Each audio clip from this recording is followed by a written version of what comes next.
O Caibalion. Capítulo 12. A causalidade.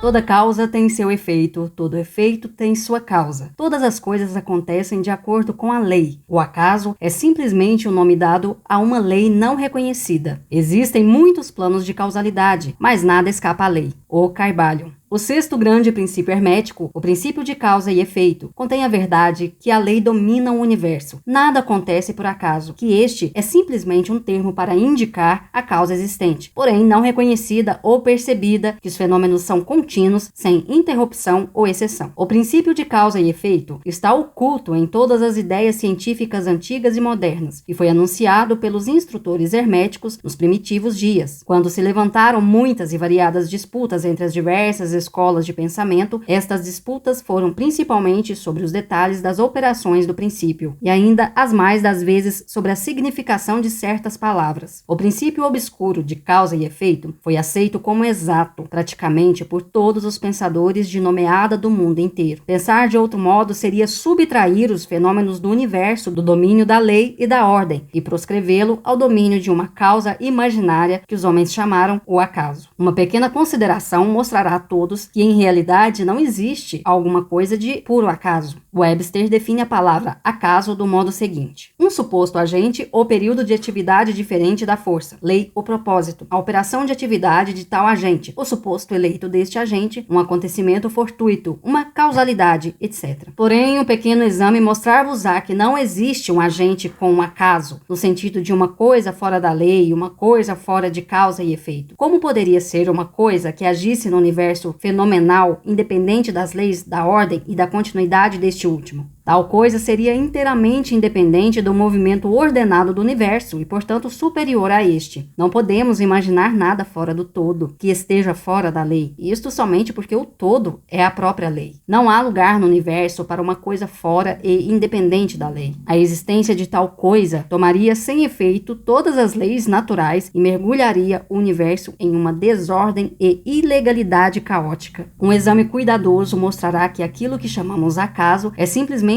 um modo de exprimir as causas obscuras, as causas que não podemos compreender. A palavra acaso, derivada de uma palavra que significa cair, como a caída dos dados, primeiro dando a ideia de que a caída dos dados e de muitos jogos de azar é simplesmente um acontecimento que não tem relação com qualquer coisa, e é este o sentido em que geralmente é empregado o termo. Mas quando o assunto é examinado secretamente, vê-se que não há nenhum acaso na caída dos dados. Todos os dias cai uma morte que desagrada a um certo número de pessoas. Ela obedece a uma lei do infalível, como a que governa a revolução dos planetas ao redor do Sol. Atrás da vinda da morte estão as causas, ou cadeias de causas, movendo-se além do lugar que a mente pode alcançar. A posição da morte no boxe, a redução da energia muscular expandida nos golpes, a condição da mesa, etc, etc. Todas são causas cujo efeito pode ser visto, mas atrás destas causas observadas existem cadeias de causas de procedência não observada, todas as quais têm uma influência sobre o número da morte predominante. Se uma morte dura uma grande quantidade de tempo, isto procederá de que os números manifestados serão quase iguais, isto é, haverá um número igual de uma mancha, duas manchas, etc., que são predominantes. Lançai uma moeda ao ar, e ela cairá sobre quaisquer cabeças ou rabos, mas fazei um bom número de arremessos e as cabeças e rabos cairão logo. Esta é a operação da lei proporcional. Mas apesar da proporção e dos simples arremessos estarem debaixo da lei de causa e efeito, se fôssemos capazes de examinar nas precedentes causas, seria claramente observado que era simplesmente impossível para a morte vir de outro modo, nas mesmas circunstâncias e no mesmo tempo. Dadas as mesmas causas, os mesmos resultados advirão. Sempre há uma causa e um porquê para todos os acontecimentos. Nada acontece sem uma causa ou uma cadeia de causas. Muita confusão houve nas mentes de pessoas que consideraram este princípio, porque não eram capazes de explicar como uma coisa poderia causar outra coisa, isto é, ser a criadora da segunda coisa. Com efeito, com a matéria, nenhuma coisa pode causar ou criar outra coisa. A causa e o efeito são distribuídos simplesmente como eventualidades. Uma eventualidade é aquilo que acontece ou advém como um resultado ou uma consequência de diversos eventos precedentes. Nenhum evento cria seria outro evento, mas é simplesmente um elo precedente na grande cadeia ordenada de eventos procedentes da energia criativa do todo. Há uma continuidade entre todos os acontecimentos precedentes, consequentes e subsequentes. Há uma relação entre tudo o que veio antes e tudo o que vem agora. Uma pedra é deslocada de um lugar montanhoso e quebra o teto de uma cabana lá embaixo no vale. A princípio consideramos isto como um acontecimento casual, mas quando examinamos o assunto encontramos uma grande cadeia de causas. Em primeiro lugar, está a chuva que amoleceu a terra que suportava a pedra e que a deixou cair. Em segundo lugar, atrás desta está a influência do sol, de outras chuvas, etc., que gradualmente desintegraram o pedaço de rocha de um pedaço maior. Estão as causas que motivaram a formação da montanha e o seu levantamento pelas convulsões da natureza e assim até o infinito. Então poderíamos procurar as causas atrás da causa da chuva, etc. Poderíamos considerar a existência do teto, enfim, logo nos envolveríamos em uma rede de acontecimentos, causas e efeitos de cujas malhas intrincadas não nos poderíamos desembaraçar. Do mesmo modo que um homem tem 2 pais, 4 avós, 8 bisavós, 16 trisavós e assim por diante, até que em 40 gerações calcula-se o número dos avós remontarem a muitos milhares. Assim é com o número de causas que se ocultam sob o mais trivial acontecimento ou fenômeno, tal como a passagem de uma delgada fuligem pelos vossos olhos. Não é coisa agradável descrever o pedaço de fuligem desde o princípio primitivo da história do mundo, desde quando ele formava uma parte de um tronco maciço de árvore, que foi primeiramente transformado em carvão e depois até que passou agora pelos vossos olhos no seu caminho para outras aventuras. E uma grande cadeia de acontecimentos, causas e efeitos trouxe-o à sua condição presente. E a última é simplesmente uma cadeia dos acontecimentos que poderão produzir outros eventos centenas de anos depois deste momento. Uma série de acontecimentos precedentes do delgado pedaço de fuligem foi a escrita destas linhas que fez o tipógrafo mestre reformar certa palavra, o revisor fazer a mesma coisa e que produzirá certos pensamentos na vossa mente e de outros, que por sua vez afetarão outras e assim por diante conforme a habilidade do homem para raciocinar. E tudo isto da passagem de um delgado pedaço de fuligem, o que mostra a relatividade e associação das coisas, e o fato anterior que não há coisa grande, não há coisa pequena na mente que causa tudo. Detém-vos a pensar um momento. Se certo moço não tivesse encontrado uma certa moça no obscuro período da Idade da Pedra, vós, que agora estáis lendo estas linhas, não existiríeis agora. E, talvez, se o mesmo casal não se encontrasse, nós que escrevemos estas linhas, não existiríamos também agora. E o verdadeiro ato de escrever da nossa parte e o ato de ler da vossa poderá não só afetar as respectivas vidas nossas e vossas, mas também poderá ter uma influência direta ou indireta sobre muitas outras pessoas que agora vivem e que viverão nas idades futuras. Toda ideia que pensamos, todo ato que fazemos, tem o seu resultado direto ou indireto que se adapta à grande cadeia de causa e efeito. Não queremos entrar em consideração sobre o livre-arbítrio ou determinismo nesta obra por várias razões. Entre as diversas razões, a principal é que nenhum lado da controvérsia é inteiramente verdadeiro. Com efeito, ambos os lados são parcialmente verdadeiros, de acordo com os preceitos herméticos. O princípio de polaridade mostra que ambos são meia-verdades, polos opostos da verdade.